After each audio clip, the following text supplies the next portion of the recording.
কেমন জনসভা হবে? খুবই ভালো হবে, দেখতে থাকো না, দেখাচ্ছি তো একটা একটা করে, দেখতে থাকো। এটা তো সত্যি কথা। ভারতবর্ষ কেন, সারা বিশ্বে কোন সরকার নতুন তৈরি হওয়ার পরে এত তাড়াতাড়ি তাদের গ্রাফ নামে না। এটা তো পশ্চিমবাংলা হয়ে গেছে। শুভেন্দু অধিকারী 100 দিনের সরকারের, সেটা তো প্রমাণিত হয়ে গেছে।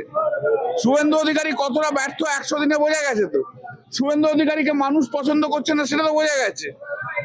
শুভেন্দু অধিকারীকে বলুন যে একটা বোরখা পরে বাইরে ঘুরে বেড়াতে, মানুষ কি বলছে একটু শুনুক। চারিদিকে চামচার পুলিশ নিয়ে যে দাঁড়িয়ে রয়েছে না, তাতে শুনে কিছু লাভ হবে না। ওকে কেমন মমতাদের দৌড়ানো করাচ্ছে বলুন তো, এটা দেখেছেন? ওকে আমার দৌড়তে হচ্ছে। ওকে যখন বারুইপুরের ঘটনা ঘটলো, তখন পুলিশ